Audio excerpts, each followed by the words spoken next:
right, so we are going to dive into the vehicle, the EV, that is capable of taking on Toyota's #1 selling SUV, and that is the RAV4. My name is Paul Barron. This is TechPath. We're going to jump into it today and really kind of take a hard look at Toyota's position on electric vehicles. It is one of those positions when you look at the legacy automakers. Toyota has been one that has been very hard-lined when it comes to producing and making an electric vehicle. They basically have said, hey, we're not going to do it. So let's take a look at, because when you look at Toyota, these guys are, these are the titans when you look at total number of sales. Just to give you an idea, Toyota North America released final U.S. sales figures for 2020, ending on a high of 249,000 vehicles sold in America just in December.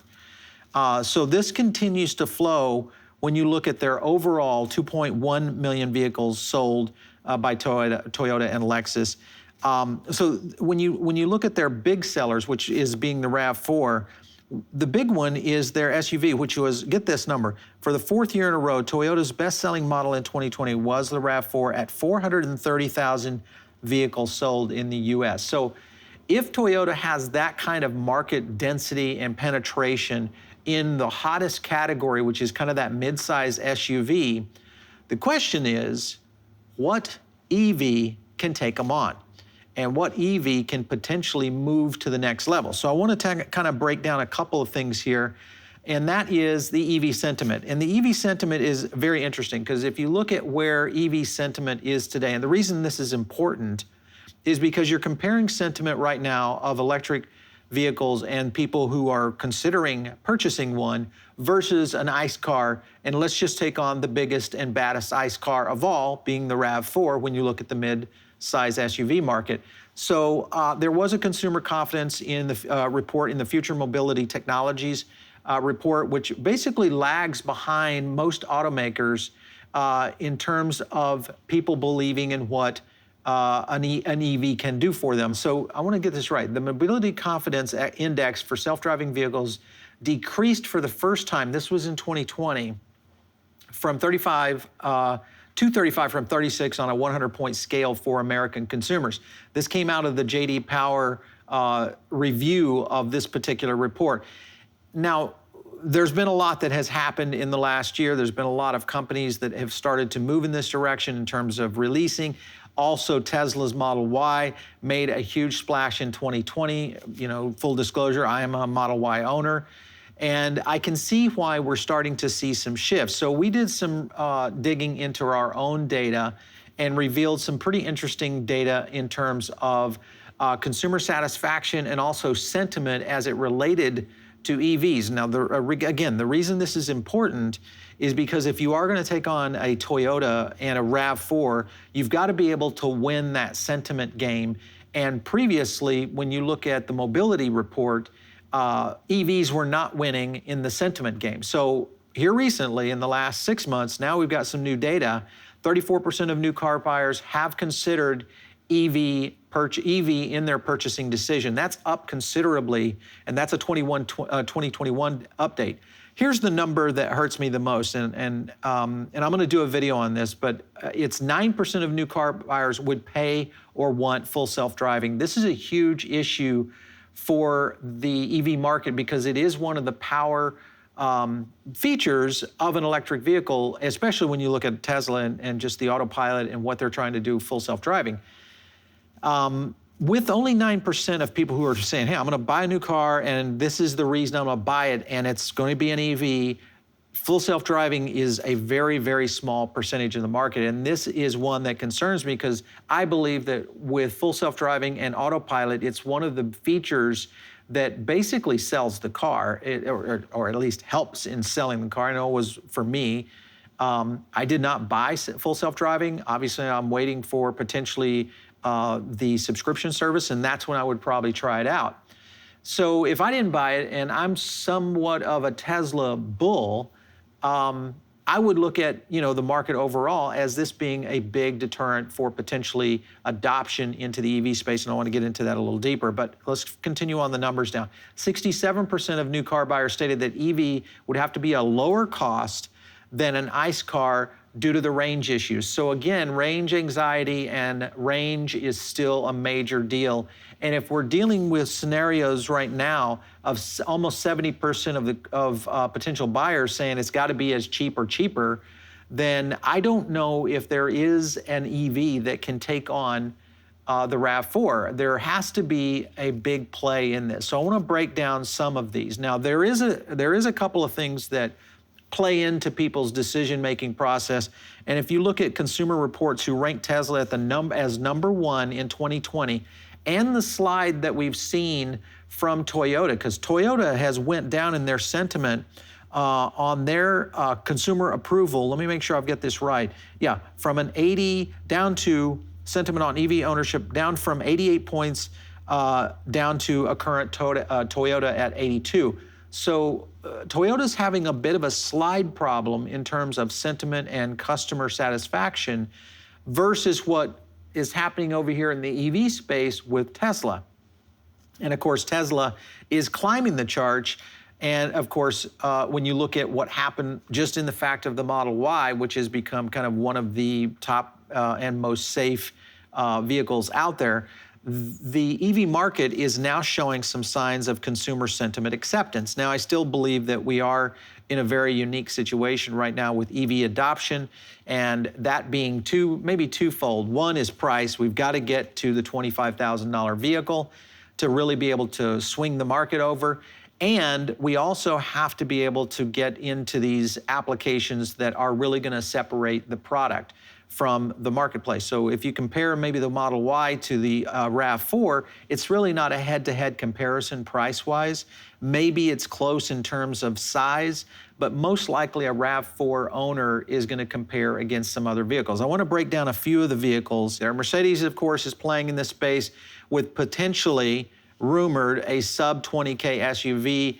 This would be a big jump if Mercedes were to get into this category. I don't know if Mercedes would even get close to a $20,000 SUV, but right now, all bets are off. With the fact that we are seeing battery costs continuously decline, I just got through sitting in on a webinar with Kathy Wood, and she was kind of going through the aspect of the cost of the batteries continuing to kind of follow along Wright's Law, and that is doubling on or reducing by 50% after every doubling of production. And we are seeing a massive doubling of production in the EV space. So if someone like a Mercedes gets in here and starts to push in this category, which I think Mercedes is going to have to play here because they have some big sellers there, and that's the GLC and also the GLE. Both are top sellers. In fact, when I traded out of my Mercedes GLE to go to the Tesla Model Y, the GLC was probably the better comparison, which also price-wise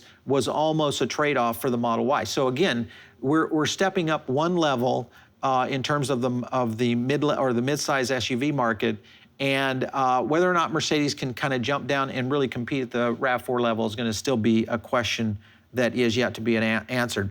The one I think that, or several here, that I think could play into this is the Kia EV6, which is rumored at about $45K. It's an electric crossover that was teased ahead of its upcoming debut. This was from Inside EVs. This will be interesting if we see this one come out. It is built on the new eGMP platform, which will be the brand's first kind of ground-up electric vehicle. They do expect big things from it. It'll be interesting, but mainly the big thing that they're kind of comparing this to is because it's almost a technical DNA match with their Hyundai Iconic 5, which is, of course, just made its own debut and was enthusiastically received. We did a video on that. Make sure and check it out because it's has a big chance, I think, at being one of the top players in the SUV market. The other one that I think, and I won't reveal which one I think is going to be able to do this because there are some holdbacks on this, but if anyone can really kind of jump to it, it is Chevrolet and what GM is doing with their Bolt EUV, which is priced at $33,995, $43,500 at their launch edition, which is completely sold out. It is undergoing kind of a growth spurt right now. They've unveiled 2 new versions of the Bolt just here recently. And obviously the hatchback with the EUV is going to be, I think, going to be a very interesting car because it could be the one that price-wise competes with the RAV4 potentially, and has a lot of these new features from an EV standard that really kind of starts to separate it at the point of being able to compare truly an ICE car in the hottest category, being midsize SUVs, to a true winner in the EV market space with what GM and the Bolt is doing. Now, here's the problem, and it's the one that I think is kind of the killer application that GM has to get past, and that is scale. They've got to be able to move this car into mass production to be able to even just get in the same ballpark and decision-making process with RAV4. Because if you get something like this EUV that basically sells out so fast that you can't get your hands on it, then people are going to get discouraged, and we are going to be in a situation where people will default back to the next available vehicle, which is going to be the RAV4. So that's one thing I think with GM that we really have to face. The other one is the Hyundai Kona EV, which comes in at $37,390. Another car that potentially could play in this. And then, of course, Volkswagen and their ID4 at $40K. Volkswagen, of course, has released that, and the ID4 will see it here in the United States versus the ID3, which is a European car. But it'll be interesting to see, because Volkswagen has a lot of issues with the ID4 that have been outlined by a lot of people that have reviewed that car.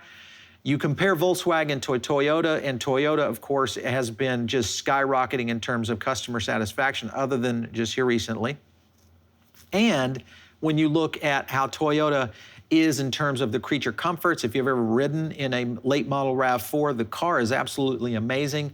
And I've had a chance to do that. And this is one of those vehicles. It's the reason it's the #1 selling midsize SUV. Now, how much can the EV market actually bite into those almost 500,000 RAV4s that are sold in the United States? Here's the big one. Now, and this is the one that I really think could be a player as well, and that is the Tesla Model Y. It's a $48,990 car, or a $48,990, yeah. However, we could see some price drops on the Model Y with especially with the battery tech starting to really advance maybe later this year. If we get into the single cast molding, that's going to reduce costs. And Elon has been one that has really continued to push the envelope in terms of lowering the price of his vehicles to make them more affordable, to get them in more people's hands, and to spread the good word of what EVs are doing across. Now, with all that being the case, the question is going to be, can the Tesla Model Y take on the RAV4? So if you look at Tesla's recent NHTSA, which is the National Highway Traffic and Safety Administration's review of this particular car, being the Model Y, the crossover, basically 5-star. It was the first vehicle that kind of elevated in all aspects. It was #1 on the passenger side crash, the side barrier and pole crash, both separately and combined, and was also the best in the rollover crash, which gave it the top rating for all categories. Now, for Tesla to roll out with its first year on the Model Y and to basically do a slam dunk on all of NHTSA's crash ratings is a pretty impressive situation when you look at how people are making decisions on buying vehicles for their families. Safety is a big factor. Toyota has been a huge beneficiary of great customer and satisfaction and consumer sentiment. The EVs now are actually, with the thank you Tesla, for being able to kind of elevate that whole level. Now, it's where this will really come to play, and here's where I think it falls out, is it's either going to be the Tesla Model Y and people that are going to buy fewer of those coming up from a potential RAV4, which could cut into Toyota's sales by, say, 10%. That's still 40,000 vehicles. But the one that I think has the most opportunity, and I still believe could be the big seller here, is going to be the Chevy Bolt EUV. That's the one I think price-wise compares. Customer satisfaction is the area that's a little bit shaky, that we'll have to see how that plays out. Everybody that's talking about the EUV and what we've seen so far, this could be one of those very, very top quality vehicles that might be a sleeper in GM's fleet that could become their star. So it'll be interesting to kind of watch this all play out.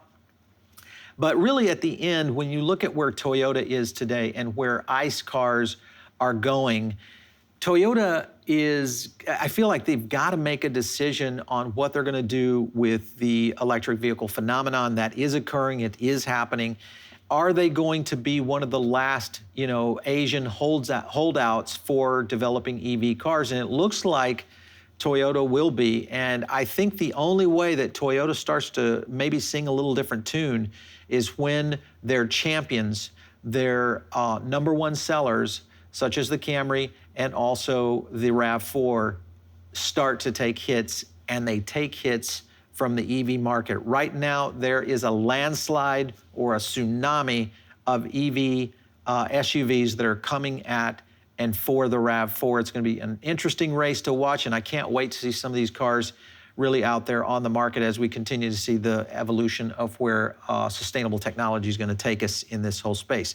We're going to do more breakdowns. I am going to also do a deeper dive analysis on this finding around FSD and what that impact will be. So stay tuned here for that. And of course, if you have an idea for someone or an interview or a topic that you'd like us to cover here on TechPath, just shoot us an email to producer@reverendnetworks.com. We'll catch you next time right here on TechPath.